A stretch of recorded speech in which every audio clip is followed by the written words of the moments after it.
La 5G pourrait-elle être responsable d'une épidémie de diabète? Et a fortiori donc la 6G, voilà où est-ce qu'on en est aujourd'hui. C'est-à-dire qu'il y a des facteurs extérieurs qui, on l'avait vu, ce qu'on a étudié dans le cadre du corona mensonge, du corona circus, on avait bien compris que c'était une entreprise contre la santé. Et là, c'est un article qui est écrit par Paul Héroux, qui est un H-E-R-O-U-X, que j'ai traduit donc pour le site Profil des Catholica, et il explique que le diabète, l'explosion, on peut s'attendre en fait à une explosion de diabète par rapport donc à la 5G, par rapport aux ondes. Alors cet article vient en complément d'un autre article que j'avais fait sur le cumin noir. Vous savez qu'en Allemagne, j'ai mis en avant du cumin noir qui est fabriqué en Égypte par une entreprise allemande, et il s'agit donc d'huile de cuisine, mais aussi donc de gélules de cumin noir. Et j'avais fait à propos de cela un article qui expliquait que le cumin noir voilà, pouvait être un antidote au chemtrails et à la 5G. Donc allez voir sur mon site cumin noir, chemtrails 5G, et vous aurez donc toutes les explications par rapport donc à ce sujet. Et là, il y a donc cet article de Paul Héroux qui explique que l'exposition au rayonnement électromagnétique, ce qu'il appelle REM, provenant des réseaux électriques, des antennes relais de téléphonie mobile et des appareils sans fil, est probablement l'un des facteurs à l'origine de l'augmentation mondiale de diabète. Les études compilées par Héroux montrent que des niveaux très faibles de REM peuvent affecter, donc très faibles, le fonctionnement des cellules, y compris la façon dont elles traitent le glucose. Il y avait, je fais une parenthèse, là aussi, je reviens à ça, par rapport à l'époque donc du corona mensonge, où on expliquait que les personnes qui étaient touchées, qui étaient infestées, il y avait des cartes. Après, je ne sais pas si ces cartes étaient vraies ou pas, mais personnellement, j'apporte un certain crédit. C'était l'implantation donc des antennes 5G par rapport donc à ces problèmes qu'il y avait d'épidémie.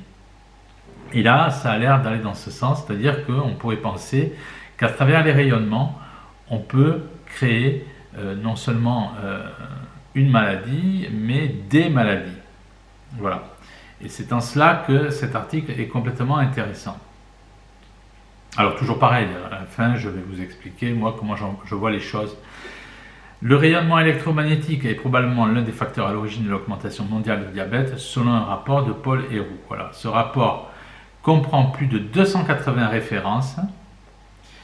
C'est une analyse exhaustive des preuves démontrant que l'exposition au CEM, donc à tout ce qui est électromagnétique, provenant des réseaux électriques et des rayonnements sans fil, peut perturber la régulation de la glycémie et l'augmenter. Les normes de sécurité actuelles en matière de CEM sont insuffisantes pour protéger la santé métabolique à long terme, a déclaré donc le monsieur Héroux, Paul Héroux. La Commission fédérale des communications, qui fixe les limites de sécurité américaines en matière d'exposition au rayonnement sans fil, a basé ses limites sur l'hypothèse que les rayonnements sans fil ne peuvent être nocifs qu'à des niveaux suffisamment élevés pour chauffer les tissus humains. Mais en fait, vous vous en doutez, tout ça c'est de la fumisterie. C'est-à-dire qu'en fait, on peut être touché à un niveau bien plus faible. D'après en tout cas le docteur Héroux qui dit que voilà, les études compilées par M. Héroux montrent que des niveaux très faibles donc de rayonnement électromagnétique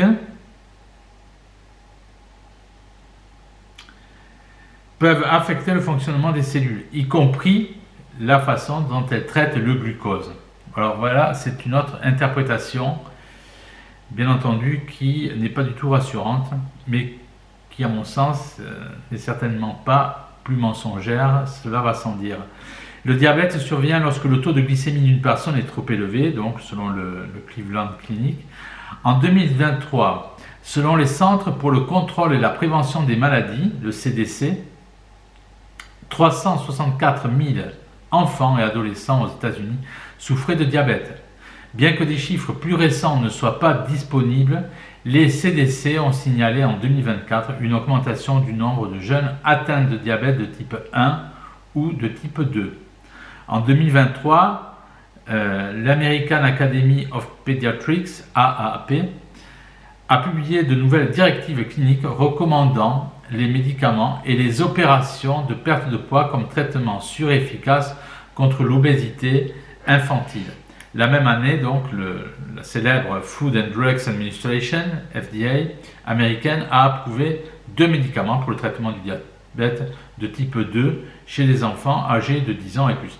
En fait, la question qu'on peut se poser, lorsqu'on a une certaine grille de lecture, bien entendu, est-ce que là, il n'y a pas non plus un marché de la santé à prendre, et est-ce que ces antennes 5G n'auraient pas, je dirais, un rôle opportuniste par rapport à cela, pour dire les choses ainsi. Dans le même temps, l'AAP, donc l'AAP, je reprends, c'est l'American Academy of Pediatrics, n'a pas mis à jour ses recommandations aux parents concernant le rayonnement des téléphones portables depuis près d'une décennie, alors que de nombreuses études ont souligné les dangers de l'exposition chez les enfants ces dernières années. Donc voilà tout ce que raconte Héroux. Un lien sur le site web de l'organisation destinée aux parents mentionne l'entreprise de télécommunications AT&T comme l'un de ses sponsors. Tiens. Donc je répète cette phrase, c'est assez important.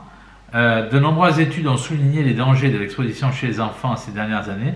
Un lien sur le site web de l'organisation destinée aux parents mentionne l'entreprise de télécommunications AT&T comme l'un de ses sponsors. Et entre guillemets, cette association donc a déclaré: il est difficile d'imaginer ce que le lien entre les EMR et le diabète pourrait signifier pour la santé des enfants si nous ne changeons pas de cap, a déclaré Myriam Eckenfels, directrice du programme EMR, donc ça c'est pour les radiations, and wireless, c'est-à-dire sans fil, de Children's Health Defense. Voilà, donc, Myriam Eckenfels donc défend la santé des enfants. Et elle dit, il est difficile d'imaginer ce que le lien entre les radiations, donc électromagnétiques, et le diabète pourrait signifier pour la santé des enfants si nous ne changeons pas de cap. Donc il y a plusieurs, en plus du docteur Héroux, il y a plusieurs personnes qui ont l'air de pointer du doigt ce problème de la 5G, de tout ce qui est électromagnétique par rapport à la santé et notamment par rapport donc au diabète. Nos enfants sont exposés à des rayonnements 24 heures sur 24, à la maison, à l'école, sur leur téléphone et à proximité des antennes relais. Nous devrions vraiment y prêter attention. Donc voilà ce que déclare aussi le docteur Héroux. Donc médecin, l'argument de Héroux est difficile à ignorer. Le rapport de Héroux, donc du docteur Héroux, apparaît sous forme de chapitre dans le livre. Donc je vais vous le répéter, The Impact of Anthropogenic Activities on the Natural Environment and Societies During the Contemporary Period. L'impact des activités anthropiques sur l'environnement naturel et les sociétés à l'époque contemporaine. Vous allez sur mon site, vous avez cet article dans son intégralité, bien entendu, qui peut actuellement être précommandé. Héroux est professeur agrégé de médecine à l'université McGill de Montréal et chercheur médical au département de chirurgie du Centre universitaire de santé. Donc voilà quelqu'un qui sait de quoi il parle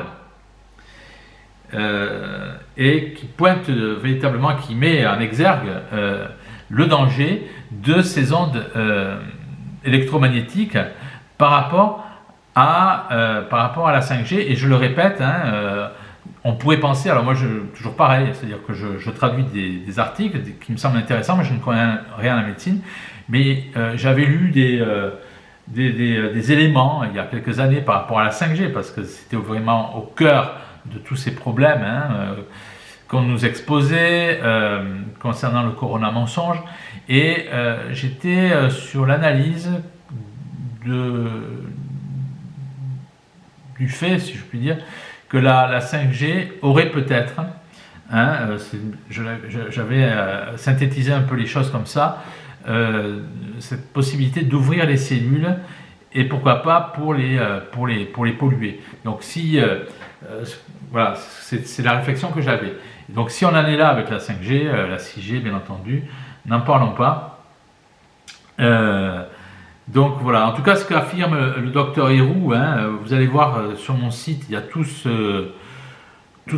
une pancarte de titres de médecine qu'il a, de professeur de médecine, et il dit que ces changements perturbent la sécrétion d'insuline, réduisent la liaison de l'insuline, augmentent la glycémie et favorisent la résistance à l'insuline. Donc voilà en fait un danger parmi d'autres, parce que si à côté de ça on vous parle du graphène qui serait dans les eaux de pluie, ou à l'époque j'avais parlé par rapport à cela donc du glutathion. En fait, on est complètement menacé. Et ça, vous voyez, ça j'en profite pour vous le représenter. C'est un livre que j'avais traduit qui date d'il y a 100 ans. Je vous conseille vraiment de le lire. C'est l'Antéchrist. Donc c'est un titre, voilà. L'Antéchrist et les Juifs, titre donc par Franz Spirago, qui était prêtre en 1920. Et vous avez véritablement le déroulé de ce qui se passe aujourd'hui. C'est-à-dire que quand vous lisez ce livre-là, vous avez l'impression de prendre le journal et de voir donc ça c'est le titre du livre, l'Antéchrist et les Juifs, donc de Franz Spirago, et vous avez véritablement voilà, tout ce qui se passe, c'est-à-dire qu'il explique en termes de géopolitique, 100 ans avant, l'Occident sera mis à genoux devant la Chine, mais tout ce qui est maladie, c'est-à-dire que voilà, quand on lit cet ouvrage, on a l'impression, avec la lecture bien entendu du docteur Héroux, de toutes ces analyses par rapport au graphène, par rapport maintenant aux ondes électromagnétiques, on voit bien qu'on est dans une période où l'homme est véritablement, je dirais,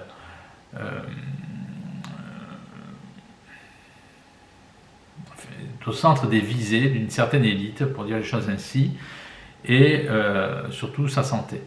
Donc moi, je reste toujours fidèle, je dirais, à mes prérogatives par rapport à tout ça. C'est-à-dire que, autant je parle du cumin noir, de toutes ces choses-là, de la B17, voilà, que je consomme en Allemagne, parce que c'est conseillé par des oncologues allemands, bien entendu, je parle souvent de Alisayen, de Hartung, mais cela ne suffit pas, il y a aussi les recettes de la Sainte Vierge, qui nous parlent de l'aubépine, qui nous parlent aussi de la médaille miraculeuse.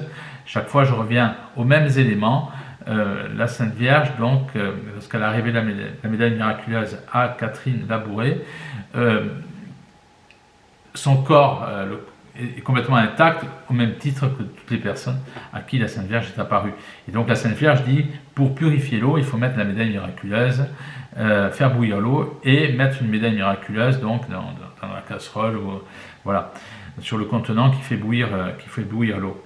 Donc la compréhension, on va dire, directe, humaine, ne suffit pas. Il faut aussi avoir une compréhension surnaturelle. Donc pour les ondes, je vous renvoie aussi au cumin noir, je vous renvoie aussi à l'article que j'avais fait sur Saint-Hildegarde par rapport à la fougère, qui exposait que là où la fougère poussait, la foudre ne s'abattait pas. Voilà, donc je vous dis encore à très bientôt, et prenez soin de vous.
Israël.